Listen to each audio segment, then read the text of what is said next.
Okay, guys, so we are recording. For those listening at home, welcome to the third episode, I guess, of the Live from the Sword Coast podcast. We're starting off with only a couple players right now, but we'll be adding more as the evening goes on. My name is Kevin Madison. I'm your dungeon master for the night, and we are playing the Wizards of the Coast Tyranny of Dragons campaign, or the adventure path, kind of adventure path. Do you guys want to do your introductions quickly? Say who you are and who you're playing? Sure. I'm Jeff Ivey, and I'm playing Malark Buckman, a now 5th level monk. Nice. He's from Burdusk. He fights with a Tetsubo, and he loves to paint, That is Malark in a nutshell. basically. And my name is Jadon Thiessen. I am playing Carrick Galanodal. He is a ex-soldier, now more of a wandering moon whisper elf, on his journey with some friendly crusaders he's met along the way. Nice. For the those listening at home, we have links to all the characters in the description of the video, so please feel free to click through and see that. For those who may be confused by what Jadon is playing a custom-made Magus class. The Magus is a class from the Pathfinder role-playing game that I have converted for use in the Dungeons and Dragons 5th edition game, which is what we play. If you want to see the conversion of the Magus and try one for yourself, you can also find that in the link at the bottom or below this video. So, last we left our heroes, you guys had just... What did happen last? I'm trying to... Oh, Brent's on here.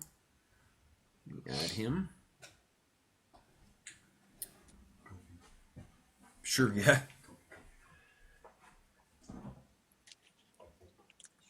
Okay. Jeff, do you remember where did we leave off last? Hey, Brent. Hey, Just to let you know, we are recording right now. Can you do a quick intro of who you are and who you're playing?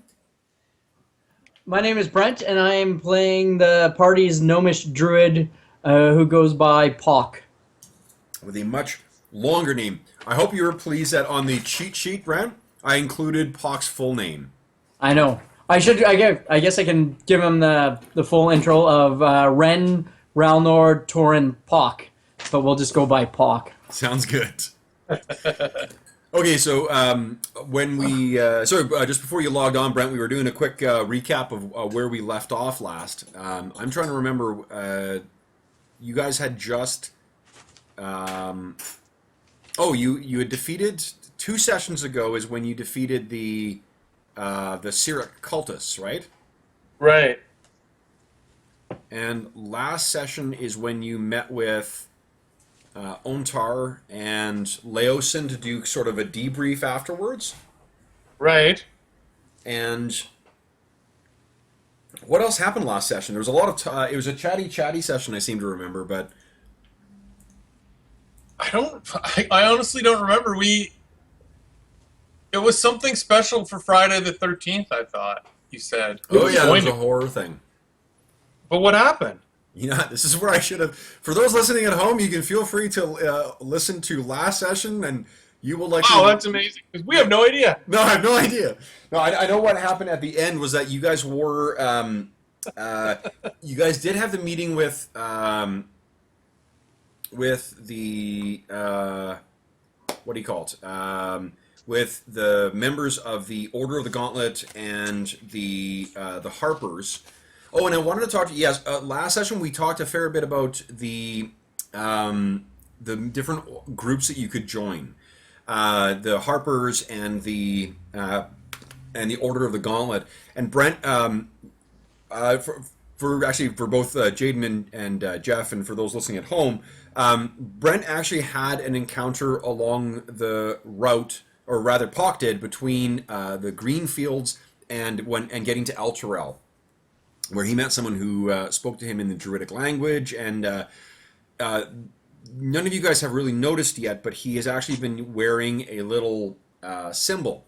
I'm going to go out of character for a moment here, and just to let you guys know, I've had time to kind of think about what we're going to do with these different organizations. And Jadon, you missed this last session, but what we're doing is, or what's happened in the campaign is that the guys have all met up with two different characters, at least two different group characters who are representatives from different groups. One of the groups is a group called the Order of the Gauntlet, which is sort of a militaristic, protectionist thing. Oh, I think I saw Dave just speaking of Order of the Gauntlet. Oh, and Dave's begging to be added here, so how can I let him down?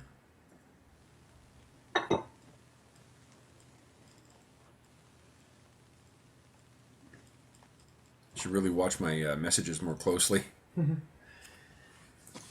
But the two groups were the Order of the Gauntlet, which is this group primarily made up of priests and paladins of the Church of Helm. Helm is this protection god.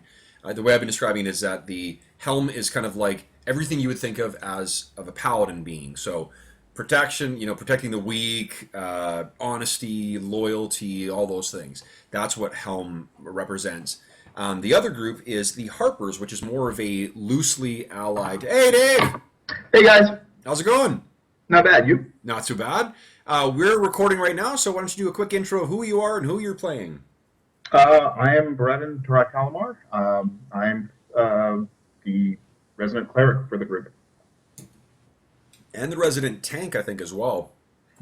Yeah, I don't know how that happened. I think I may have come by that honestly. Nice.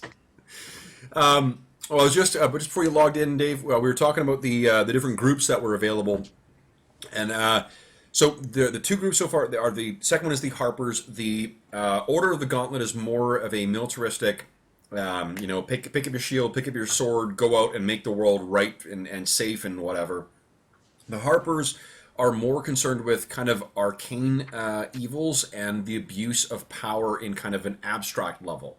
They're more, and the two representatives from each of them were Ontar Froom from a paladin of Helm, who was the sort of de facto leader of the Order of the Gauntlet, and Laosin Erlentar, who was a representative of the Harpers.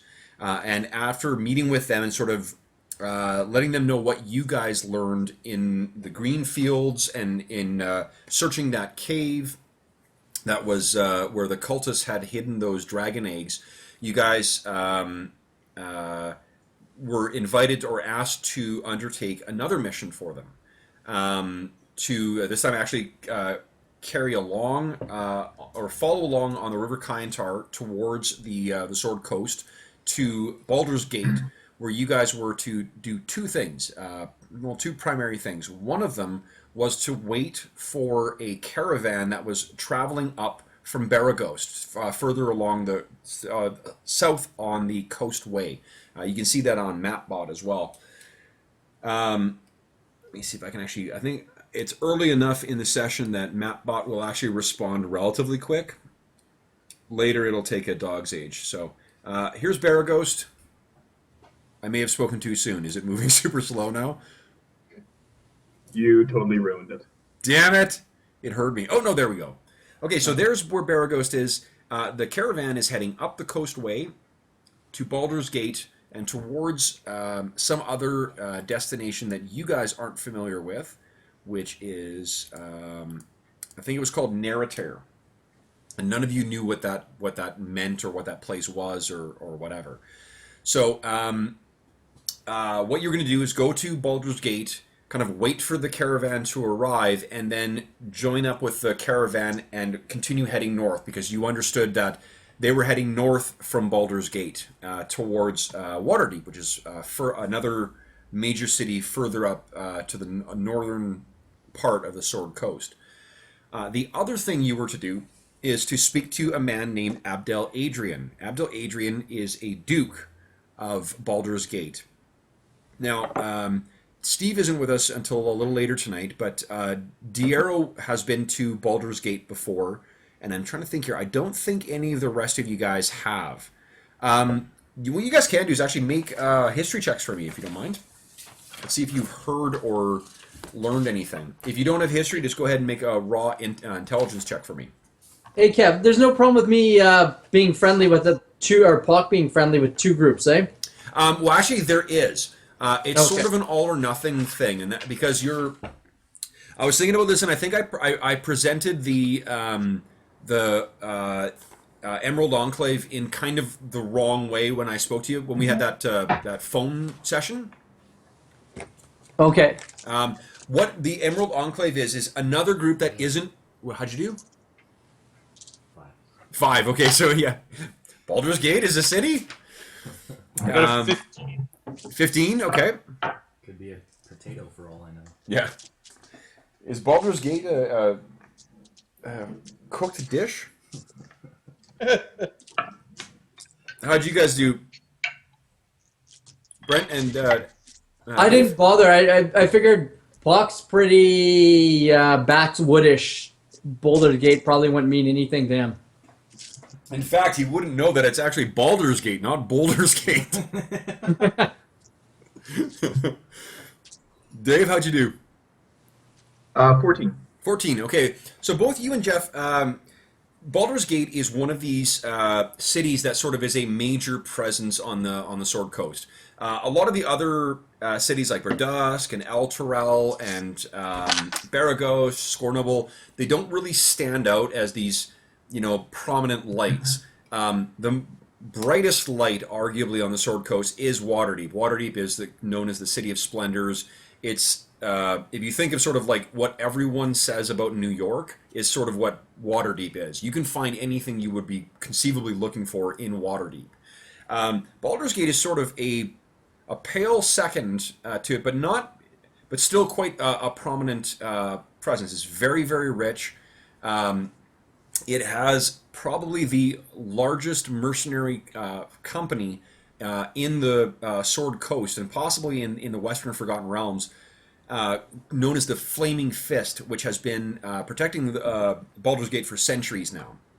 So, what you guys also know, those of you who rolled anything higher than a 12, is that Baldur's Gate is actually ruled by 4 dukes, and sort of the way that they spread things out in Baldur's Gate is that there's a duke from a duke that sort of represents each different sort of part of the city. Now, Abdel Adrian is one of those 4 dukes, and he sits from not only does he sit on the sort of the ducal or occupy the ducal seat that that represents or sort of handles the interests of the Flaming Fist. Abdel Adrian is actually an ex-adventurer as well, and in fact, anyone who rolled higher than did you roll a 15, Jeff, or a 14? A 15. 15. Okay, you've actually heard of him. They've talked about Abdel Adrian. Abdel Adrian is he is a human, but he's well into his not well into, but he's into his 2nd century of life now. Adrian is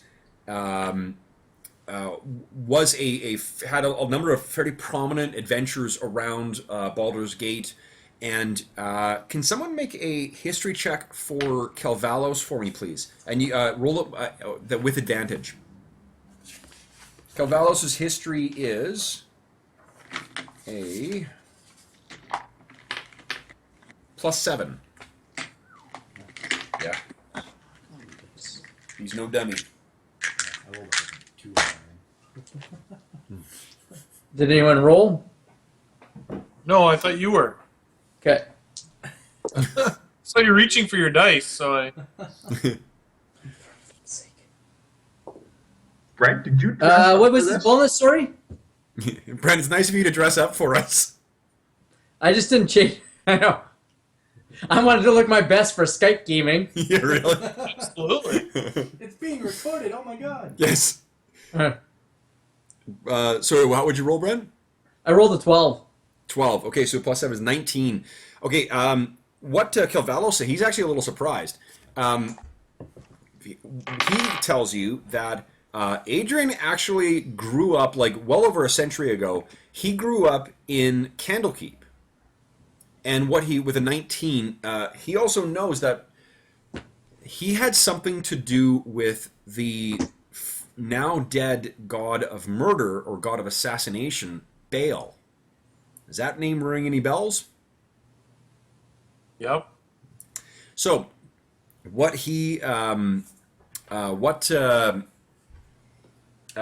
that he believes that Adrian had some kind of connection to Baal and thinks that he may have actually been an offspring of his, and that he may have actually fought like siblings of his. That there was some kind of bizarre struggle over a century ago with Adrian and his siblings involving Baldur's Gate, and he thinks involving as well. Can someone make a roll for Diero, please? Who's on? Once you his get bonus? Jeff's gonna roll. So it's he's got +0 with it. He does have advantage on it as well. He rolled a 19. I Holy can roll another shit. dice to prove he beats it, but no, that's his roll. That's awesome. Okay, so Diero is actually able to fill in a bit too. There is Adrian was one of many of the supposed, children of the god of assassination. You may recall that roughly 100 years ago, Baal actually died during that event known as the Time of Troubles. The theory is that in some way to sort of, not just metaphorically, live on in your children, Baal had some sort of plot to actually pass his divine essence or sparks of his divine essence through his children, which sort of led them all to kind of try and kill each other. Adrian was the only one that actually resisted the sort of the call or the influence of his blood, and forced him towards to actually heroic acts. So he took up arms against many of his brothers and sisters, but he didn't catch all of them though. There's one that's like for instance, Diero with that good of a roll tells you that from where he grew up in Athkatla, in the capital city of there's rumored to be a guy known as the Immortal Killer, whose name has a number of different names, but he's known most often as a guy named Vikang. And Vikang is supposed to be this like deathless assassin who has been stalking, basically sort of a peerless killer that lives and kills in Athkatla and in the other regions in you may recall from before that one of the reasons why Diero was able to fill you in so much on the cult of Baal is because not surprisingly, in an empire as old as what is and as rich with intrigue as what is, assassination becomes a fairly useful political tool and economic tool as well. So the god of murder had a lot of worshippers there. Adrian apparently had some kind of adventures down there as well. So he's sort of a bit of a folk hero amongst, both where Calvalos grew up and where Diero grew up. And you've heard, Jeff, with that good of a role too, that he is continued to be a popular and well-respected member of the Duke's Council, the Ducal Council. So, Okay. not surprisingly, that's someone who the Order of the Gauntlet and the Harpers think may be interested in taking up arms in the struggle against the Cult of the Dragon and whatever plans that Tiamat, the Dragon Queen, may have for the Sword Coast. So, you're to be meeting with both Duke Abdel Adrian and the Caravan Master, whose name is Not written down. Haha. Whose name is... Where did I put it? Oh, Akin Celeborn. Another one of those Forgotten Realms names. So, nonsense. What we can say... sorry, Celebon. So, it is Abdel Adrian, the Duke Adrian, or Duke Abdel, I guess, and Akin Celeborn. Celeborn's the guy who's sort of he's a contact of the Harpers who, what's his name? Erlentar believes, or Brother Laosin believes will help you guys spot the Cult of the Dragon and get you hired on to another one of the caravans that was heading northward towards Waterdeep.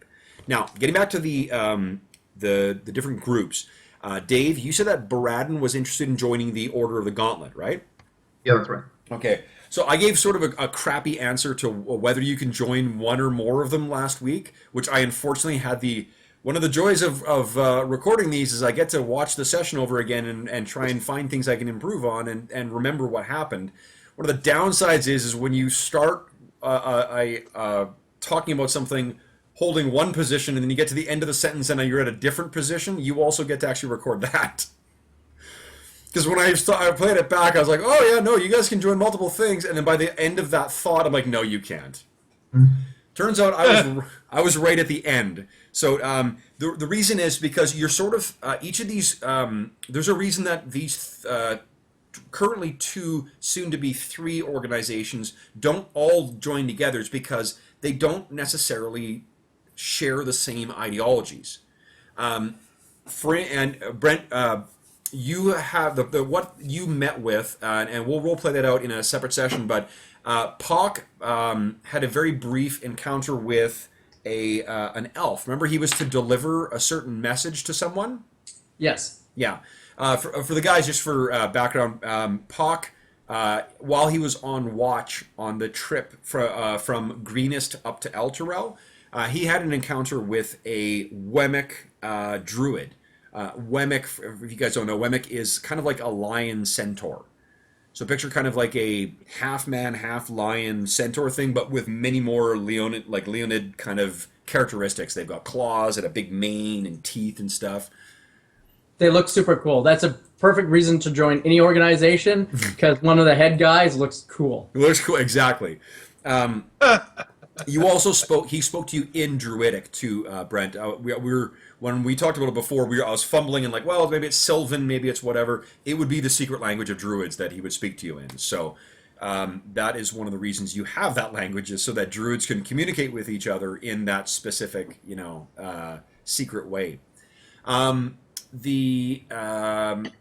what you found is when you got back is that the Emerald Enclave is at this point curious to know what's going on with these things.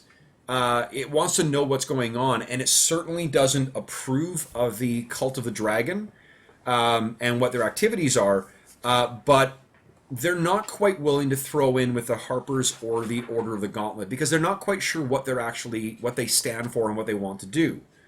The Order of the Gauntlet, or the Emerald Enclave's primary goal is to maintain balance, is to maintain the natural balance. And you may recall that one of the things that Wemmick Druid told you was that he agreed with you that slaughtering the black dragon eggs, or just destroying those things, was a horribly wrong decision. Chromatic dragons, from their perspective, chromatic dragons have a place in the natural order. It's just that if it was, if the Dragon Queen comes back and it's only chromatic dragons everywhere, that's horrible. That will completely screw up the natural order. So that's where they're sort of trying to get you, Brent, to try and steer your comrades and the other groups towards more of a balanced approach that is mindful of the balance of nature and so forth. And to find out what they're doing. The trouble is, you can't really commit yourself wholly to more than one of these organizations, because at some point you're going to tell them that you're essentially spying for another one. Yeah, my contact with the Harpers, I think I was just trying to arrange an arrangement where I could. I don't know if that would work. Well, he's not really. Pock's not really super involved in either group right now. I was just thinking that with the Harpers and their eyes and ears, from his perspective, Yeah. if he kept his eyes open for them, they in turn could keep theirs for. Which is his- what, yeah, and that's what is sort of is where you guys will find yourself. Like, it sounds like Jeff is going to be joining the Harpers likely because that's where Brother Laosin is, and Dave is joining the Order of the Gauntlet because that's sort of in line with sort of his thinking. I'm not sure what Carrick might be interested in right now. Maybe we'll talk about that between sessions. And I'm not sure what Calvalos, because Calvalos actually, James has missed the last 2 sessions, so I'm not sure if he is even aware of what's going on in the campaign in that sense. Let me see. So chop down Pock is undecided. Okay. We'll role play it out. I think that he may be more persuaded towards the Way of the Emerald Enclave because it does sort of dovetail with what your actual beliefs are. Okay. But the Jeff, am I right in thinking that Malark wants to join the Harpers? Do you think it's something that he would do? Like, being a part of his monastery doesn't already tie him to a group. He would join another group beyond that? Well, Brother Laosin is a member. He's both a member of your order, the Order of the Sun Soul, and he's a member of the Harpers. Okay, that would be my only question, is if he would be okay with joining another group, or if he would already consider his... The Harpers are sort of like... because their sort of ambitions and their goals, or they fight for, are a lot of the same things that you would be fighting for as well. It's just that when also because of sort of where you grew up too, like the Harpers are sort of the hometown heroes, you know. Okay, yeah. They would represent everything that is. Actually, you know what? Sorry, Brent and Dave and those listening at home. We talked briefly before the session a bit about what Jeff's hometown of Burdusk is like, or rather Malark's hometown of Burdusk is like. And Burdusk is sort of like a highly educated, culturally advanced, and culturally developed frontier town that is completely free of nobility. So sort of like a merchant's, an enlightened, educated merchant's sort of frontier town. Burdusk also happens to be sort of where if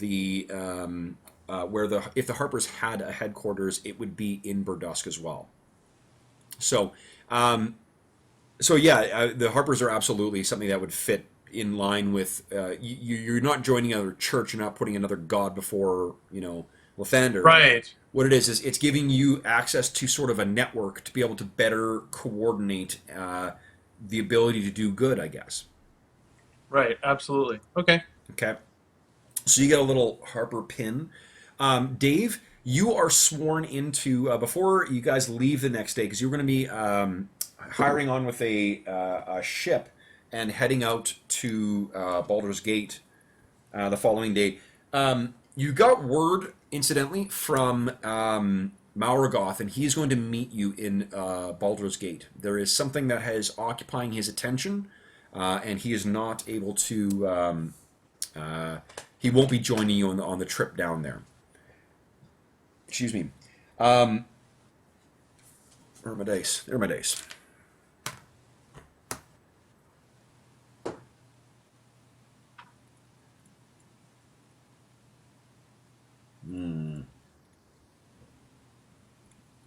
Okay. Dave, you met up with Ontar, and sort of, I guess the pitch that you get is a little different from Jeff. The pitch that you get from, or that Malark gets from Brother Laosin is sort of, that you're joining a brethren or a brotherhood that is, expects to do as much as it can with little. You know, while what we lack in force of arms, what we lack in martial or political strength, what we make up for is in knowledge and in power, or knowledge and power, in knowledge and networks. So where the order of the gauntlet is, can actually field an army. What the Harpers would be doing instead is sort of sneaking in and learning things and preventing arcane threats that are too incomprehensible or too sophisticated for the Order to really grasp. The Order, from their perspective, it is a useful tool, but it is a blunt instrument. It doesn't have often it is important to sort of pause and ponder before plunging into action. This is where we distinguish ourselves from the Order of the Gauntlet. So that's sort of the pitch that you get from Brother Laosin. Dave, the pitch that you get from Ontar before, and these are in private, obviously, they're not, sort of smack talking each other's organizations in front of each other.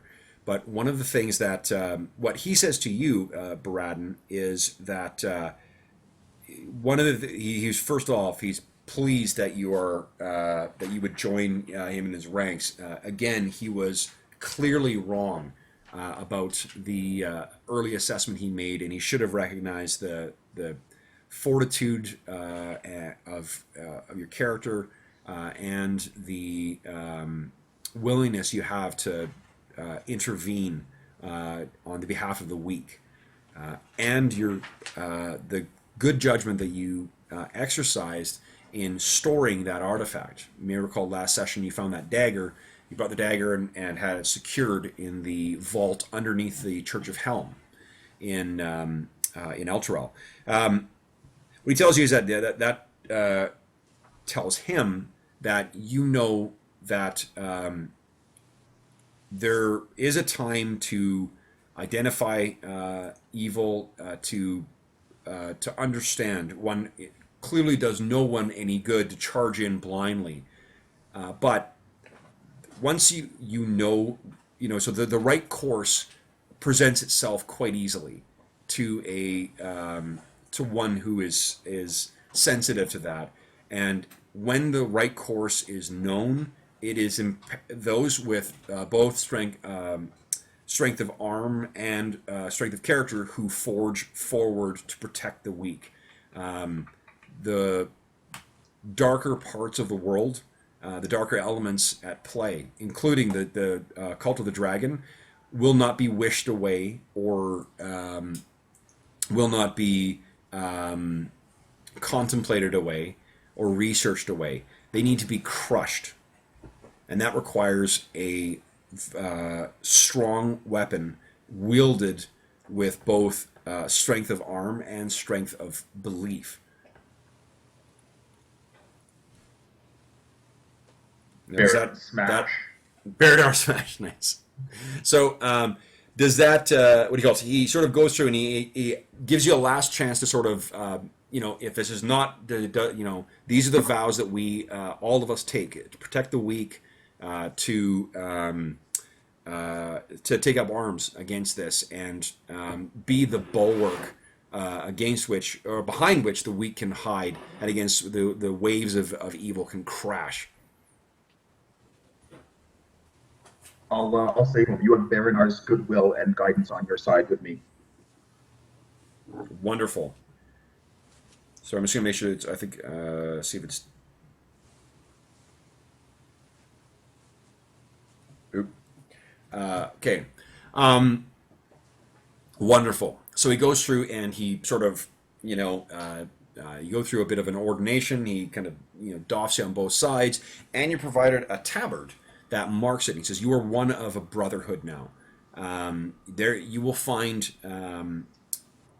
those willing to take up arms with you and alongside you all along your journey now. And there are those who you will be who may ask the same of you. we know that we can count on you to stand strong with us and bring the light of our faith to the dark places where villains lie. And he, oh, go ahead, Dave. Yep. I'll say to him, "You have my my faith, and you have my hammer." He clasps your shoulder and kind of says, "Brother," and you are now a member of the Order of the Gauntlet. So, Jeff, let's see here. There are actual ranks in these things. Bear with me a moment. One screwed up thing that in this is that they actually they've got these organizations that play a fairly big part in the overall campaign for Tyranny of Dragons, but they don't ever actually give you the enough information about how they fit in, how the players fit in, and stuff in the actual adventures. The DMG says some stuff about the different groups, and there's an online supplement you can download that has a little bit more, but why they didn't include that shit in the actual adventures is beyond me. Although, you know what, the adventures were written by third-party, or by a third-party company, so I wonder how much of it was just, going back and forth between the third-party company and Wizards of the Coast. There wasn't enough time to sort of sort out those sort of details. But you think that gives you more creative license? I didn't know they outsource stuff. Yeah, it's... Oh, sorry, Brent. Yeah, they did. This stuff was sent to a company called Kobold Press. And the next one, that Elemental Air, Temple of Elemental Evil stuff, that one is going to another third-party publisher. It's all people who are ex-Wizards employees. From what I understand, Wizards culled most of its employees after 4th edition, so they've only got really 5 or 6 actual employees. So that gets outsourced quite a bit. And yeah, Dave, there is a fair amount of creative freedom, but I think because it was the first products that were coming out for the newest edition, and a lot of the newest edition was still in playtest up till the point of release, that they were sometimes working on hey, it's going to printer tomorrow, and here's a whole new batch of rules that we've decided to rework. Remember how spells work? They don't work that way no more. Okay, so, oh, man. Jeff, your rank in the Harpers is as a Watcher. Cool. That is the starter off. And Dave, you are a Cheval. A horse. You're a horse. Of course. And Oh, Brent, that's awesome. Instead of Pock wild shaping and Brennar getting on his back, I can just hop on the back of the dwarf since he's now been promoted to horse. You're not riding me. yeah, that kind of talk's going to get you a spiritual hammer in the head. Didn't that happen once, Brent? You guys were sharing a horse at one point already. No, I think I actually, Brent, I carried Brent into battle on my shoulders. Yeah, you might Oh, have. I remember carrying you on to battle in the form of a dire wolf. Well, fine, I call Big Spoon from now on, so. That's terrific. And Brent, if you choose to join the Emerald Enclave, you would be a Spring Warden. Ooh. So, where we, what do you call it? So basically what you've got is one more day before you guys head out to, head out on the river to sail up to Baldur's Gate. That will be either a 2 or 3 day journey. Before you go, Brent did or Pock, I should say, did a little bit of shopping. You guys, I once again screwed up and I didn't give the updated amounts for Monet, but you guys all have roughly 300 gold pieces left. The only ones that don't, Wrenn, before you purchase your stuff, you only had 130 gold pieces. And actually, you know what? I think I may be screwing that up too. I think that there was a 300 GP payment you guys got that I didn't include.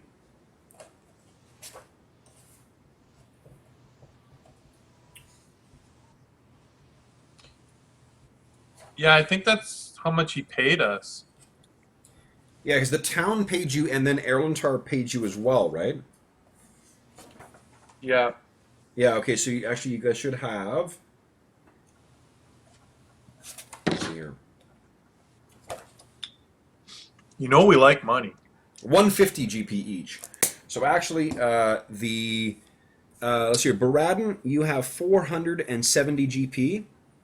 Carrick, you have 290 GP. Wait, I'm already screwing up the math. 270 GP. Diero, Steve's not here, so it doesn't matter. Calvalos is not here, so it doesn't matter. Malark, you have 470 GP. Maragoth is also not here. What is that? 505. And Wrenn, prior to purchasing your stuff, you've got 180 GP. Sorry, 280 GP. Okay. 44. Brent actually brought up a The good. cost for everything was 51. Was it? Okay.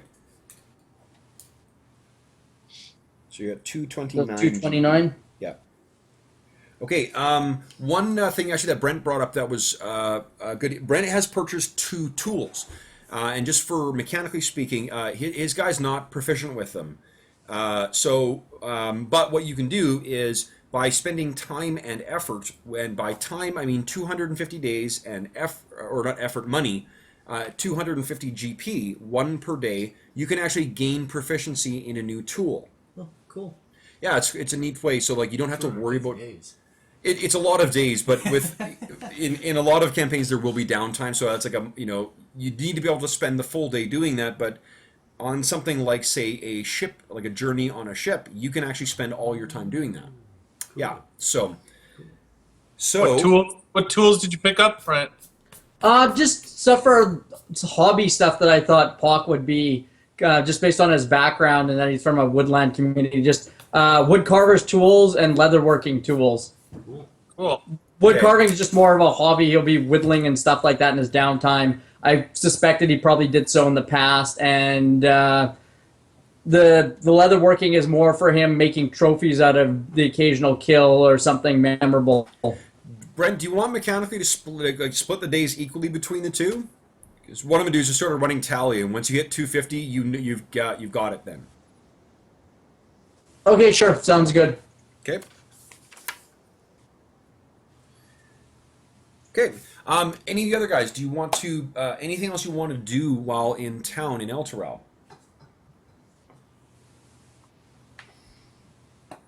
You have an evening.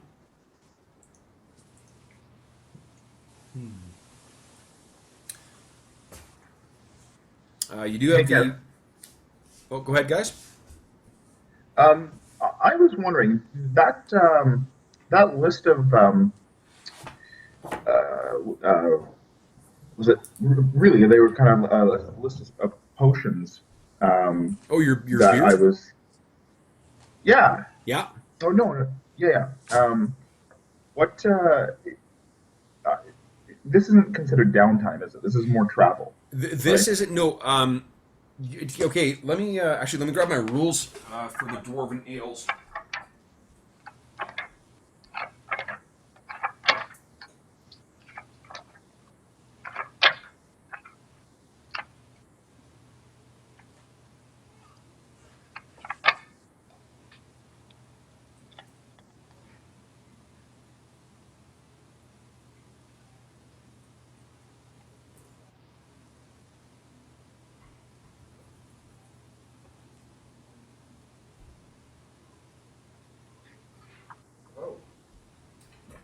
Okay, got him. Sorry about that, guys. Okay.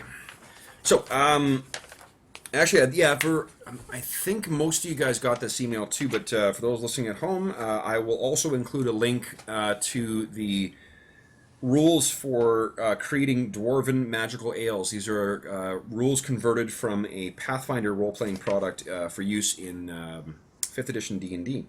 Okay, so these ones, Dave.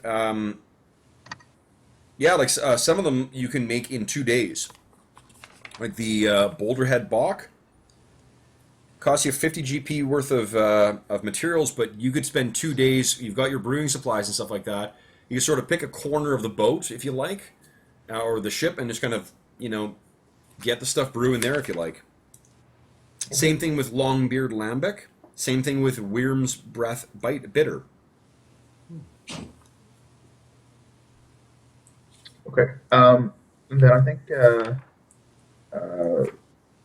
Beradin will gather the required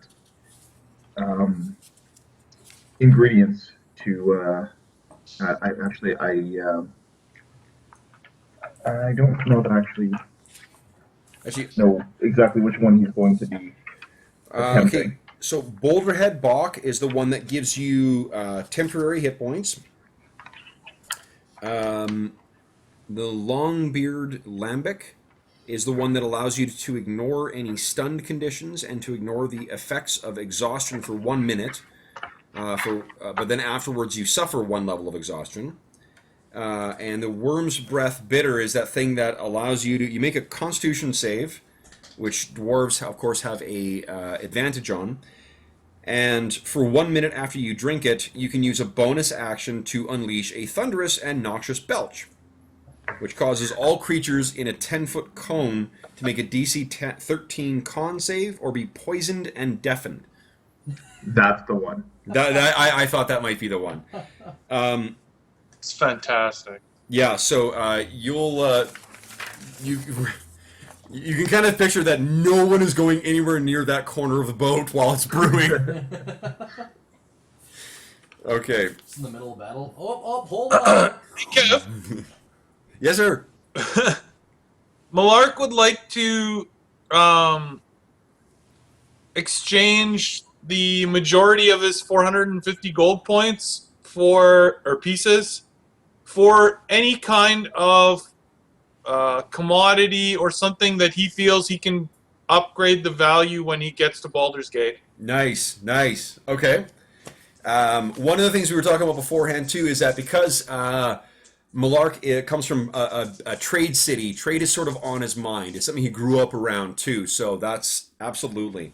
Why don't you roll 1